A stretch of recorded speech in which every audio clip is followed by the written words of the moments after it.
Welcome to Cold Grind Chronicles. You aren't here to consume content, you are here to calibrate. We are stripping away the noise to build the mental architecture of the pitch. Sink your breath. Let's get to work. Alright mate, drop your shoulders, lock in, close out the noise of the world for the next 15 minutes. You and me, we're stepping back into the lab. It does not matter what number is printed on the back of your shirt. You could be the solitary fortress standing between the posts. You could be the traditional stopper anchoring the back line.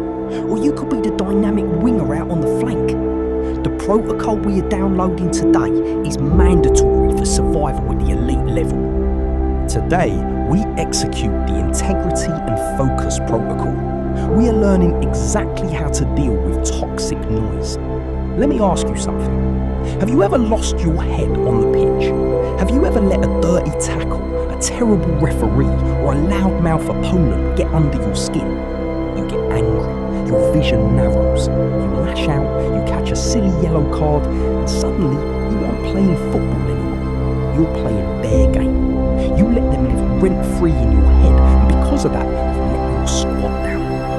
If that sounds familiar, listen to me carefully. Think about Lionel Messi, the greatest player to ever touch a football. Do you know how many times he has been brutally hacked down by defenders twice his size? Thousands of times. But do you ever see him throw a tantrum? Do you ever see him diving, crying, or screaming at the referee with veins popping out of his neck? No. He gets kicked, he rolls, he stands up, and he absolutely destroys them with the ball in his feet. Or think about N'Golo Kanté. Opposing midfielders try to bully him, try to rattle his cage, and he just smiles through the aggression. Why? Because players at the elite level understand a psychological truth that you need to wire into your brain right now. Trash talk and dirty fouls are just an opponent admitting out loud that they cannot beat you with a football. We are following Marcus today. Last weekend, Marcus played in a league fixture and he completely lost his head. He let a mediocre, trash-talking winger get right under his skin. The winger was dragging Marcus's shirt, clipping his heels, whispering absolute garbage in his ear every time the ball went dead. And Marcus snapped. He turned around, shoved the kid in the chest, caught a yellow card and completely lost his tactical focus.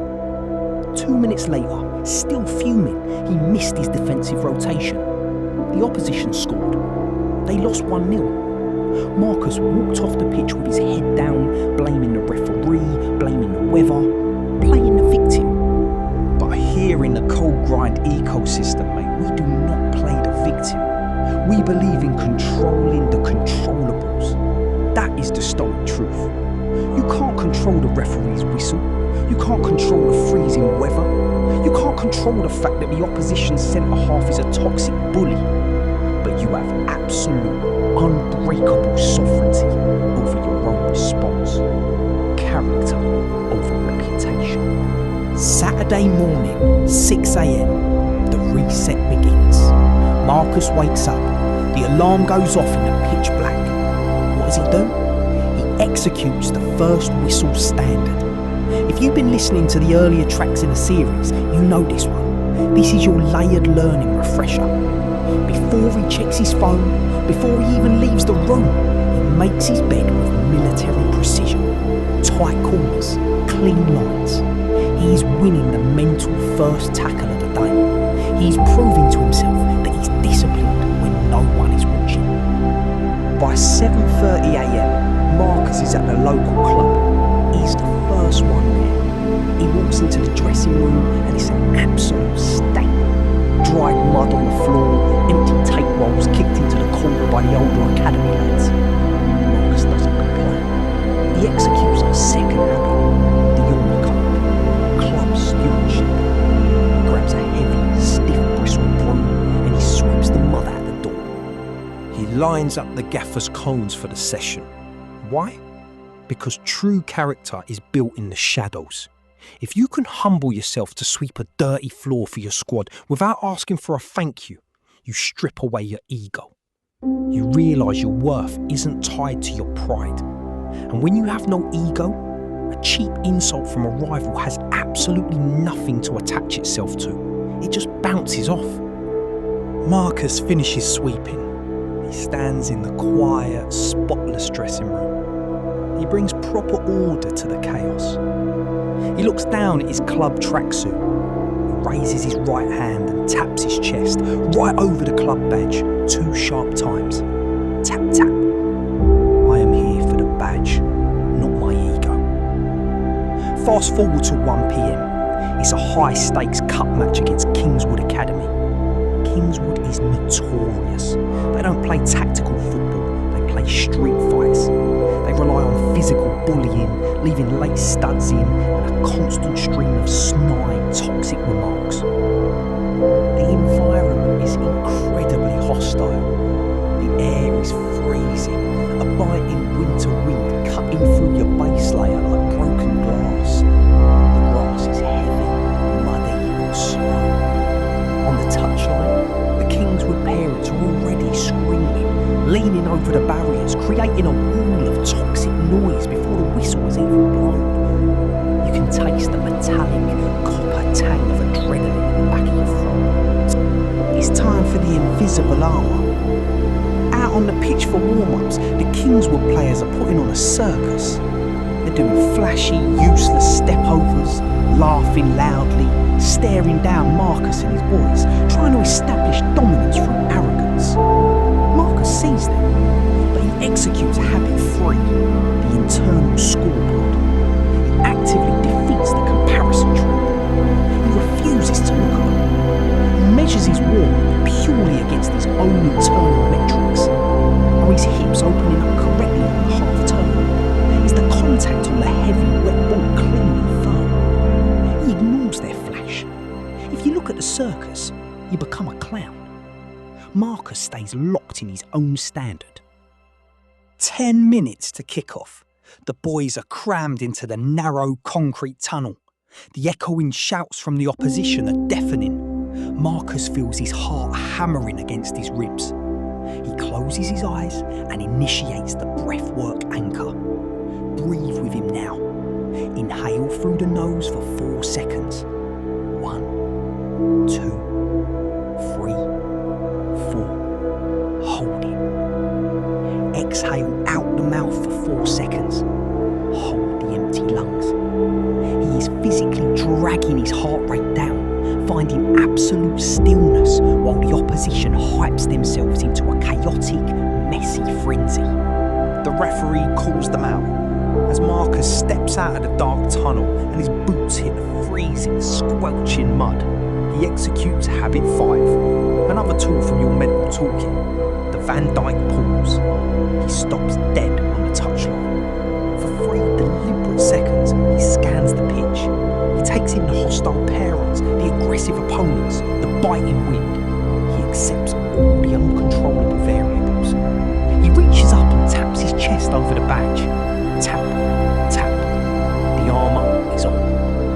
The whistle blows, and it is absolute carnage from the first second. Kingswood is flying in. They are shirt pulling in the midfield, throwing elbows on corners, whispering absolute filth every time the ball goes out of play. But Marcus refuses to sink to their level. 10 minutes in, a loose ball drops perfectly between Marcus and a Kingswood winger. It's a pure 50-50 challenge. Marcus doesn't hesitate. He drops his centre of gravity, goes in incredibly firm, and wins the ball with a heavy, crunching, completely legal tackle. Sheer momentum sends the Kingswood winger tumbling hard into the freezing mud. It wasn't dirty, but it was a massive hit. Marcus immediately stands up. He doesn't puff his chest out, he doesn't scream in the kid's face like an amateur. Instead, he steps over, reaches a hand down, locks grips with a winger and effortlessly pulls him out of the mud. A quick pat on the shoulder. Good challenge, mate. This is the gentleman warrior standard. You do not need to be a toxic thug to be dominant. You can hit someone with the force of a freight train and still have the absolute emotional control to help them back to their feet. Because you harbour zero hatred.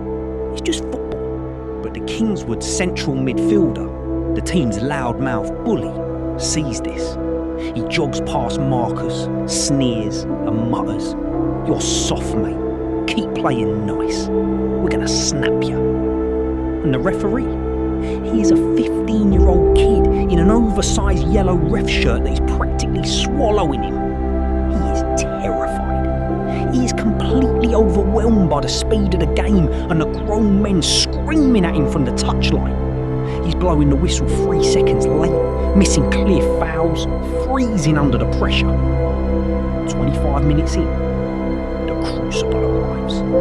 Marcus checks his shoulder, drops his centre of gravity and receives a fizzing pass on the half-turn. He takes a perfect touch, cushioning the wet ball to open up the midfield passing lane. But just as he strikes the ball forward, the Kingswood central midfielder comes entirely through the back of him. It is a cowardly, desperate, brutal challenge. You can literally hear the sickening scrape of metal studs breaking violently down the back of Marcus's Achilles. A sharp, white-hot shockwave of pain shoots up his calf, and the sheer force of the impact slams him face first into the freezing wet mud. The breath is not clean out of his lungs. Marcus gasps for air and looks up, his face painted with mud and agony. The young referee is standing 10 yards away, staring right at the foul. Instantly, a chorus of Kingswood parents screams from the touchline. "Good tackle! Let him play! He got the ball!" The young ref's eyes go wide. He panics. His hands shake. Points his arm and waves play on. Missed it completely. The Kingswood midfielder stands over Marcus, smirks and mutters, "You're soft, mate. Stay on the floor where you belong." The injustice is agonising. Marcus feels his blood boil. His vision goes completely red. His fists clench so hard his knuckles turn white. He springs to his feet, chest puffed out. He is a millisecond away from putting his hands on the opponent's throat. He is a fraction of a second away from a red card, from failing the test, from letting the toxic noise win. But he stops, breathes. The 2-second silence. Marcus clamps his jaw shut. He mandates 2 seconds of absolute, unbroken silence in his mind before his mouth is allowed to open. 1, 2. In that 2-second gap, he reclaims his brain from the lizard instinct. The leash. He feels the volcanic, aggressive anger burning in his chest. But instead of letting it explode as a useless, undisciplined tantrum, he grabs the leash. He yanks that anger down by the throat. He forces it into his legs. He weaponises the disrespect, turning blind rage into cold, hyper-focused execution. Controlled aggression. The empathy anchor. He glances at the young referee. He sees the kid's hands trembling around the whistle. Marcus realises the truth. This ref isn't out to get him. He's just a kid, just like Marcus, trying to survive a hostile environment. Screaming at him will only break him faster. Marcus chooses to bear the burden. He voluntarily shoulders the heavy, unfair reality of the missed call, so the game can continue with integrity. He stands tall. He looks the laughing Kingswood player dead in the eye, utterly emotionless. He raises his right hand and taps his chest over the badge. Tap, tap. He states his internal identity anchor. I am the eye of the storm. The noise dies with me. Phasing out the noise, tunnel vision engages.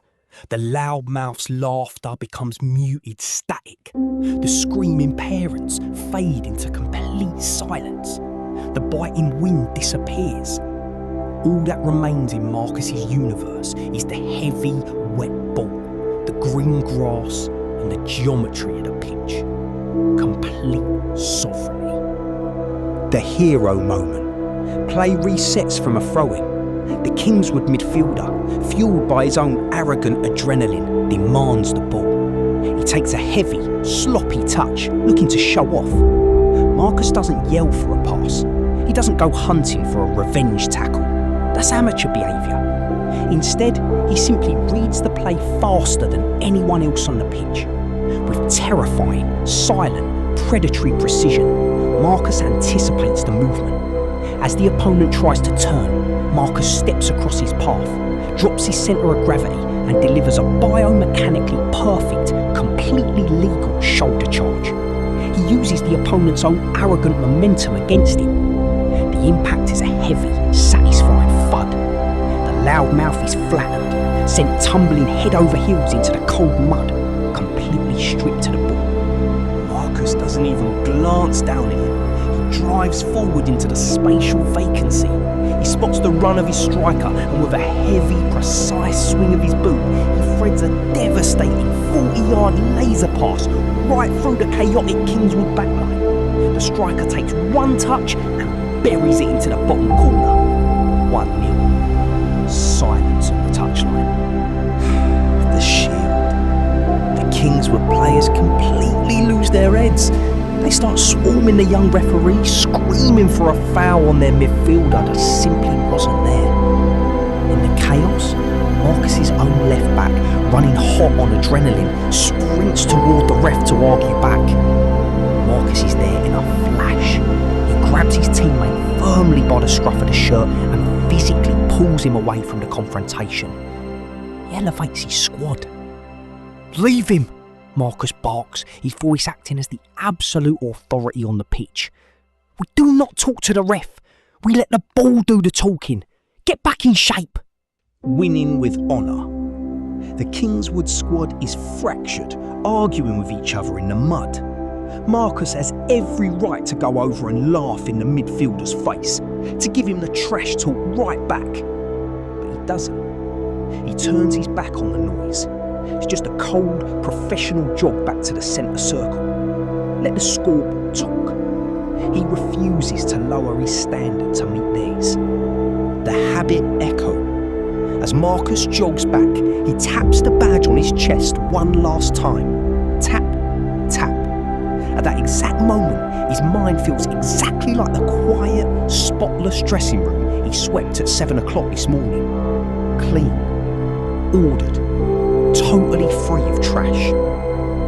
Because he built his discipline in the unseen hours, he had the mental architecture to withstand the crucible when the fire got hot. Breathe. The final whistle blows. The battle is won. Listen to the data debrief. Let the metrics sink in. Fouls suffered, 4. Retaliations, 0. Teammates shielded, 2. Match-winning impacts, 1. Toxic noise absorbed, neutralized and destroyed, infinite. You survived the crucible. But the work doesn't end when the podcast stops. Here is your gamified micro challenge for the week. We are calling it the 2-second silence challenge. For the next 7 days, I want you to track this metric. Whenever a bad call happens in team training, whenever a teammate gives you a cheap shot on the ankle, or even when a sibling tries to wind you up in the kitchen at home, you do not speak immediately. You must take a mandatory 2-second grounding breath before you open your mouth. You are building the gap between the stimulus and your response.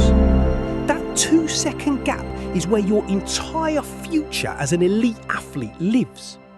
Keep a tally on a piece of paper or in your phone. If you react instantly and snap back, your score resets to 0. Process over outcome. The session is complete. The work is now yours to carry on to the pitch. Don't look for validation in the noise. Look for discipline in the silence. Dismissed. The session is complete. The work is now yours to carry on to the pitch. Dismissed.